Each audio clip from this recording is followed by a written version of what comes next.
Okay, my name's Greg Lundgren. I'm at Walden 3. I'm with DK Pan and Amanda Manitek. Thank you for coming. I know you've had an intense year, I'd probably say, but would love to ask you some questions about your performance and installation that's currently in the Mercer Gallery at Walden 3. You gave birth to a living sculpture 3 days ago. How do you feel? Glad that it's over. Exhausted. It was a pretty amazing experience. I think that anybody that was in that room will never, ever forget it. But it was pretty incredible. And I think just want to say thank you for being that open and that vulnerable, and congratulations. I don't know where to start. I think that this project started a little bit over a year ago. I don't know, maybe just to give a little bit of context, could you give us a sense of where this idea to create a baby as a collaborative living sculpture came from?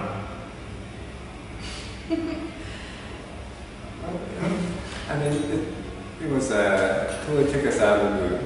It was the result of a random conversation we had at a party, and then we were contacted by a law firm. It wasn't our idea.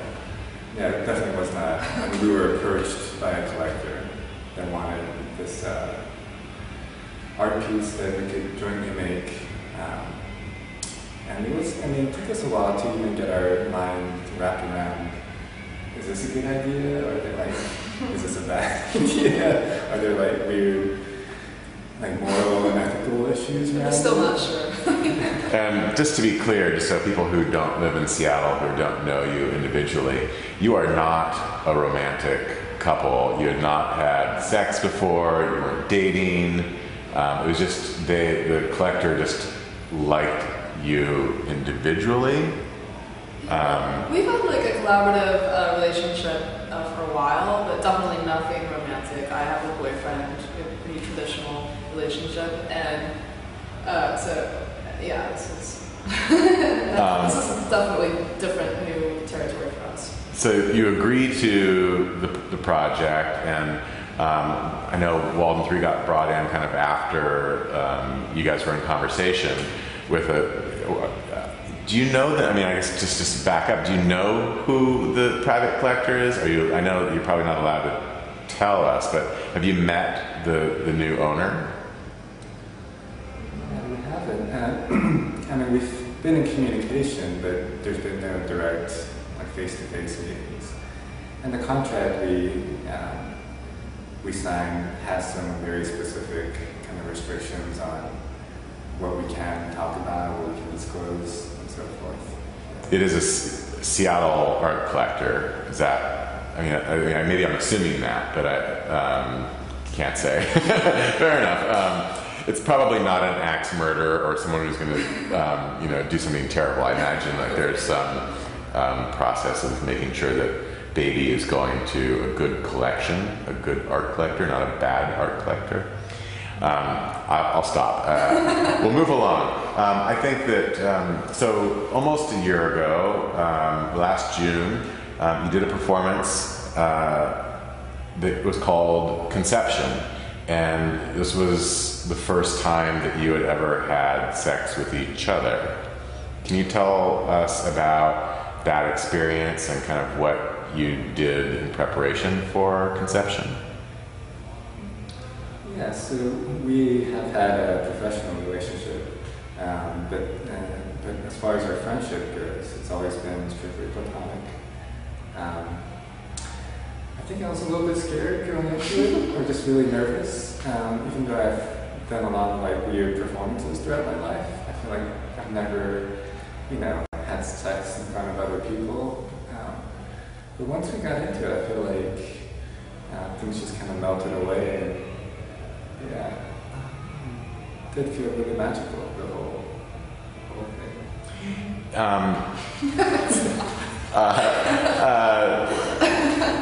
Amanda, maybe. Can you talk about the preparation as far as, I know that you guys did a lot of work. I mean, I think that you were against the idea of kind of having a test tube baby. You know, that was kind of the backup, is if you didn't conceive in the performance, that you'd go to the doctor and you do whatever that would take.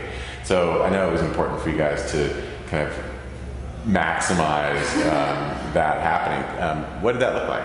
Well, we were working with a team of professionals, obviously, who kind of, they calculated when would be the best, like days when I was ovulating, basically, when would be the best time to try to conceive. DK was like on a pretty, like a pro-sperm diet. He was eating some very specific foods beforehand to prep himself. And I mean, I'm almost 35. It's kind of maybe difficult or a little sketchy to try to have a baby. My first baby at this point. I never wanted to have children before, so I still don't. It was never a desire of mine. So yeah, there was a lot of prep that went into it. But yeah, we don't want it to be a test tube baby. It's gonna, you know, it's good old fashioned fucking. A baby of passion, a baby of traditional creation, I guess. Yeah, if at all possible, we wanted it to go down that way. You know, I think that there was a lot of time out between the first performance, conception, and the second performance, delivery. But I know that there was a lot that happened in between those two performances that was not at Walden 3. It was a lot of it was very personal between the two of you. A lot of it was kind of, I guess, secretive, hidden a little bit. Can you talk about like what your roles were with each other and kind of how you dealt with the pregnancy? I mean, most people didn't even know you were pregnant. Yeah, we kind of felt like the less distractions there were, the better. Just because, you know, having to explain so many times kind of what the situation was, like, we weren't so interested in that. It just became convoluted. And we also wanted to respect like the integrity of the project itself and not kind of make it, not sensationalize it in a way. So I feel like, yeah, we spent like a lot of time together. I was kind of on beck and call for most of the 9 months, as far as like getting midnight snacks or massaging her feet or body or things like that. Yeah. It was hard. I mean, I love to party and I'm always going out doing social things, obviously. So it was a bit of a challenge. That's an understatement. But we also had like so much going on in our professional and personal lives that it didn't make sense to make that like the focus for 9 months of our lives.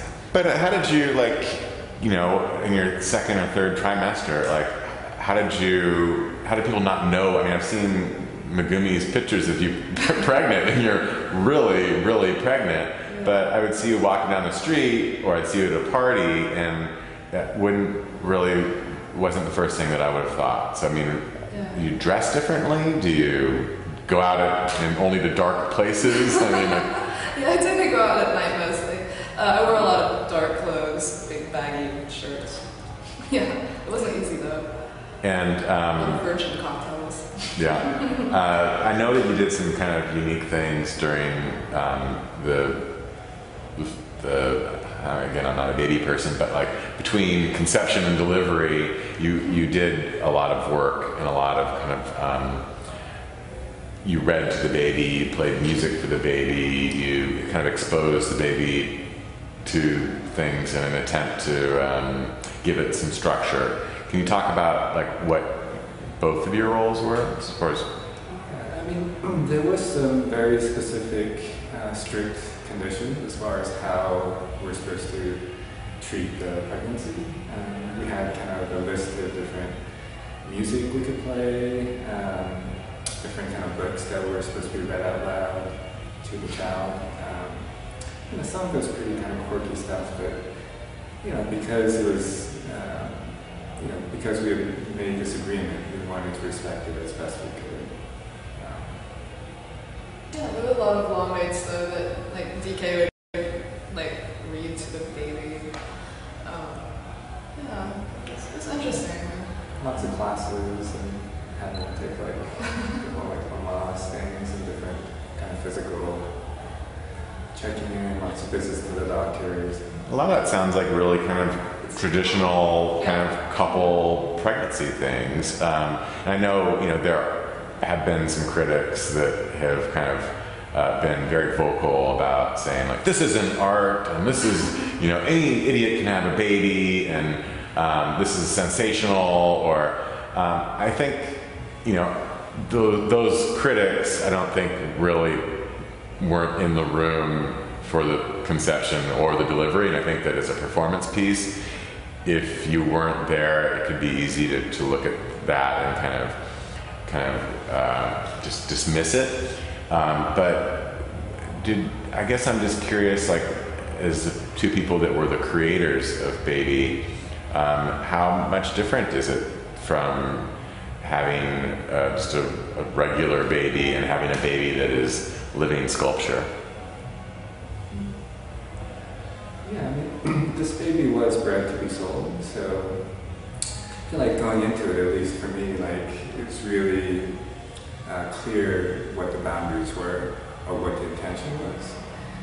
And I think that kind of helped at least have some distance as far as not really having emotional attachments or kind of thinking too much about the moral or ethical kind of issues around it. And whether or not, I think the distinction of, this is a human life, but I feel like we've kind of elevated that thing so that this object has actually become art. So whether, it still retains its qualities as a life, but I feel like it's definitely Yeah, it's an interesting thing. I mean, I know that the language that you use, you don't talk about gender, you don't talk about like having it have like a regular child's name. It's baby, like capital B, capital A, capital B, capital Y. Does that kind of help you kind of distance yourself emotionally from it, looking at it as a sculpture, looking at it as an object? Or do you think that that's the intent of the art collector? Is it going to be something that's like living in a vitrine, or is it going to be raised like a normal child? I don't know if you're at liberty to talk about those contractual terms, but right now it does kind of have this really kind of object, we talk about it as an it and not as a he or a she. I'm just wondering if that's something that you do intentionally for your emotional well-being, or if that's something that just the way that you've approached it from the very beginning. Well, we're first and foremost artists, I think, so I don't really think of it as an object, and I never reached a point where I was struggling with the idea of it as a child or as mine. I guess it does help to have it kind of neutral and nameless and genderless in our minds, but I mean that's how it goes on to live is something that's out of our control, and we don't know, and we're not really allowed to talk about it, even if we did. Yeah, no, I thought it was one of the stipulations was once the baby was delivered, that neither of you were to be on the third floor of the gallery, and like the artist talks that you're given, and like all the events that we're going to have around the exhibition, you can't even go. You can't. It's like a restraining order you have against against baby. Is that something that was just a term? I mean, again, like, is it weird to not be able to? You see photographs of it. You probably watched video of it, but is it weird to really have that delineation and then not participate or hold it? Well, I mean, in preparing the agreement, we had so many meetings and went through a lot of negotiations of what our roles are and what's to be expected.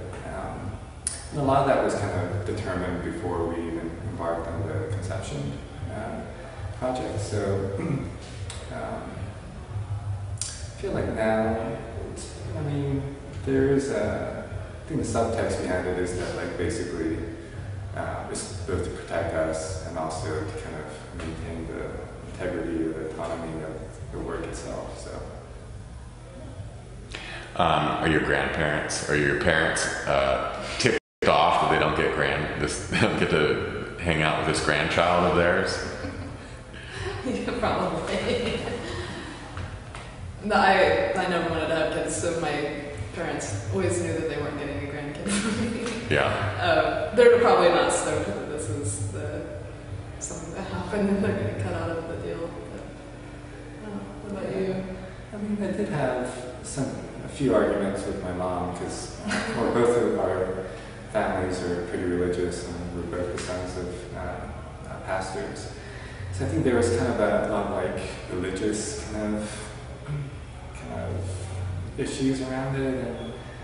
But I think once she understood that it was art, I think that kind of smoothed over a lot of the anxieties. Well, your mom was at the delivery performance. I met her there. And I mean, I think that was a really, really special time. I don't know, I mean, you were screaming bloody murder and DK was drinking whiskey, but like everybody that was in that gallery was just, I think, it really caught me off guard. Like I never witnessed a real childbirth, and I've never witnessed it with so many people. But it was it was probably the most emotional performance that I've ever witnessed in a gallery, and I've never seen people respond the way that they did. I mean, it was like 150 plus people just sobbing like out of joy, and I almost kind of look at like no matter what it took to get there, no matter what you guys did, that moment was really it caught me off guard, and it was really unforgettable. I mean, I think as the artists who are bringing baby into the world, I mean, that must have been a really intense experience for you. It was horrible. No, I don't know. I think it was different for me, obviously, than it was for everyone else there. I think I was blacked out half the time. No, it's true. I mean, your labor was 6 hours and 27 minutes or something like that. Was there some? I mean, I don't know. It was such an emotional, so crazy to be with that many strangers and have them respond the way that they did. I've never seen a modern dance do that. I've never seen, any kind of, performance installation. You just don't get that kind of reaction. So I don't know. I think that's a day that nobody will ever forget, including yourselves. Definitely. Which leads me to one of my last questions, and this is a question a lot of people have been asking people at Walden 3. Would you do it again? Are you going to do it again? Is this like a new phase of baby making as art? Do you see it as a one-time thing, or would you repeat the performance? No way. No? I don't think so. No. DK? I think it'd be difficult to do reproduction or make it like additions or so forth. Just because, I mean, while I enjoy the idea of like being a stud or like being like used for that purpose, like I feel like this was such a special thing. That even if we did, I don't know that it would have that same power or that same kind of realness. So. Well, thank you very much for taking the time. I'm sure you're both exhausted and need to